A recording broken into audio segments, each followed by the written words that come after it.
Wiley Jones was born July 14, 1848 in Madison County, Georgia. He was one of the 6 children of George Jones, a white planter, and Anne, a slave. His mother named him Walter after his doctor, but nicknamed him Wiley for being untamed and playful. In 1853, 5-year-old Jones moved with his family to Arkansas. Shortly before George Jones' death in 1853, he claimed to have papers that would make Anne and her children free, but the papers were never found. The family was eventually sold to Peter Finley. A short time later, they were sold to General James Yale, a prominent attorney and planter in Pine Bluff. On the Yale plantation, 10-year-old Jones drove mules to the cotton gin. He was later given to Yale's son, Fountain Fitz-Yale, as a wedding present.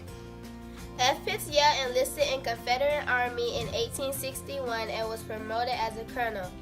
Jones became a camp servant for Colonel Yale. After Colonel Yale, Jones joined the Yale family where they sought refuge in Waco, Texas. When the war ended in 1865, the Yale family and Jones returned to Arkansas. In the later part of 1865, Jones, at 17, went to work as a mule driver for a while before going back to work for F. Fitz-Yale as a manager on a cotton plantation and made $20 a month.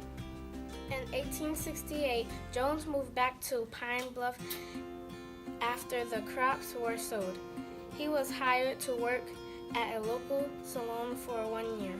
In 1869, he learned to barber at the barbershop of his brother-in-law, Ben Reed. He worked there for 10 years. He saved his pay from the barbershop and invested in real estate in the state of Arkansas. In 1876, Jones opened a successful salon. His brother James managed several businesses for him. One of Jones' companies was the well-known Southern Mercantile.